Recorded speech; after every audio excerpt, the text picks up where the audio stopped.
It's February 2024, and there is a lot new in GitHub Copilot. Let's see, we've got Hey Code, not yet, Inline Chat Live Mode, context variables, and a whole lot more. This is everything new for GitHub Copilot as of February 2024. Let's go. First off, you can now change the font for inline suggestions with the Inline Suggest font family setting. And by the way, here's an interesting font called Monocraft, based on the Minecraft font.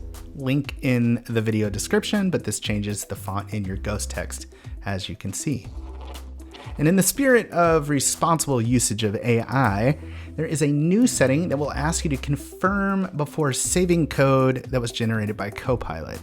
This is on by default and applies when you have a file with suggestions that you haven't yet accepted.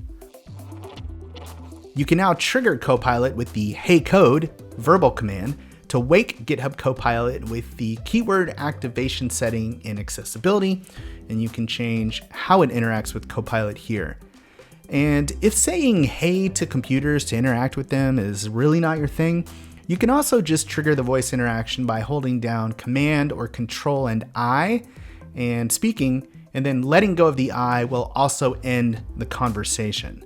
And as a quick reminder, all of the speech functionality that you see here does require the free vscode speech extension.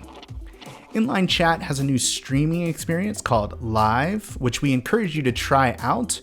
To enable it, change the Inline Chat setting to Live. Knowing what context Copilot has is critical, so we've added some context variables that you can use to really hone your prompts. There's a new file variable that will let you include a specific file in your chat prompt. Copilot tries to send the whole file when you do that, but if it's too big, it'll send an outline of the functions and descriptions, but without the implementations.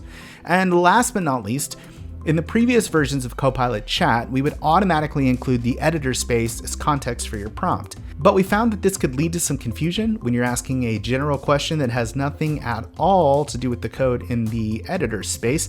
So we've made that a context variable now too. So use the editor variable to include all the code in the editor space here. And that's everything that's new for GitHub Copilot as of February 2024. Check back next month for more updates. And as always, happy smart coding.